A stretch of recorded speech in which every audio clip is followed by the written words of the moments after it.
Greetings, beautiful people. I hope you are having a fantastic day. What I have on the menu today is my homemade tomato paste. Let me give you a real quick recap of what we've done so far. So the first thing I did is clean these tomatoes because they've been sitting out in the open at the store waiting patiently for their next buyer. And who knows what might have landed on them while they were waiting. So I create a water bath in my clean kitchen sink, pour some white or distilled vinegar into the water bath and pour the tomatoes in there and let them sit in there for about 10 minutes. Every once in a while I'll go in there and give them a swallow so they're cleansed thoroughly throughout. Then I proceed to remove the seeds because the original tomato paste recipe does not include the seeds or the skin. All right, now I will be using the skin here because that's a lot of food, which I'm trying to minimize the waste here today, keeping in mind that we will be cooking down these tomatoes anyway, so the skin will become really tender. When you blend it with a really powerful blender, you won't even know that there is skin in the tomato paste. And the next step in the preparation is to strain the tomato juice back into the pot before we cook, because the tomato juice is part of the bulk that carries a lot of flavor and it's going to cook down and get concentrated and become part of the tomato paste in the end. So all we're left behind with is the tomato seeds, which you can plant like my grandmom did.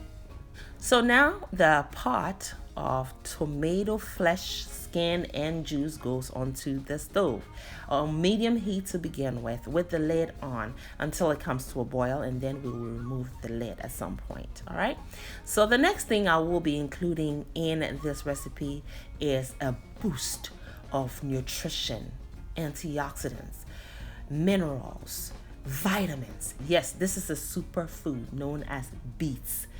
They are red, so red they can stain your fingernails and your hands, your fingers. All right, so wear your gloves to if you incorporate these beets. All right, they are so rich in nutrition, and I like to include it in my tomato paste. So I have washed them thoroughly when they came from the store because it's a root, and then I soak them also in vinegar. Then I remove the skin. I just cut them up with a paring knife. And then I soak them in some more vinegar, white vinegar, and set them aside. The white vinegar helps to keep the pigments in. It helps to keep it fresh. It helps to keep it stable. And it helps to keep it sweet and sour, which is important for this recipe. Now see how much the tomatoes has reduced. Yes, the reduction is very dramatic. It's actually over 1/10 of the original amount in the pot. The juices have become concentrated, part of the tomato mixture, which is exactly what the original goal was. So we are nearing success here. I have just poured the beets with the vinegar they were soaking in into the pot. And I'm just kind of folding it in. The heat at this point has been turned completely off. The tomatoes cooked for about 4 hours. They cooked all the way down for about 4 hours. Just simmered down till the juices were concentrated and completely reduced. Now I'm going to blend. Now, why did I not cook the beets with the tomatoes? Because we don't want to destroy all that superfood nature of the beets, right? We want to really retain these nutrients, which is of extreme importance in strengthening our immune system and fighting diseases. So the beets are right now uncooked. I have blended with my Vitamix blender. Details of the blender is in the description box. I know a lot of you are interested in the blender I use, so that's there if you're interested. There is a link to lead you to where you can purchase one for yourself. I have set it back on the stove. I'm just going to reduce it for about 10 minutes. The beets helps to also thicken the tomato paste, and we all know that tomato paste needs to be thick. Now look at the consistency. That is the consistency, the color, the taste of tomato paste. But you know what you're getting as a bonus here is all the nutrition that it comes with, minus any additives, any artificial ingredients. Now I use this cookie cutter just to show how successful we have been with getting the perfect structure. All right, so take it off slowly and look at it. It is not runny. It is thick and perfect, just like tomato paste should be. And that's from the beets. The beets is a root. All right, so it has a little starch in there. And so therefore, when you cook it a little bit, it thickens.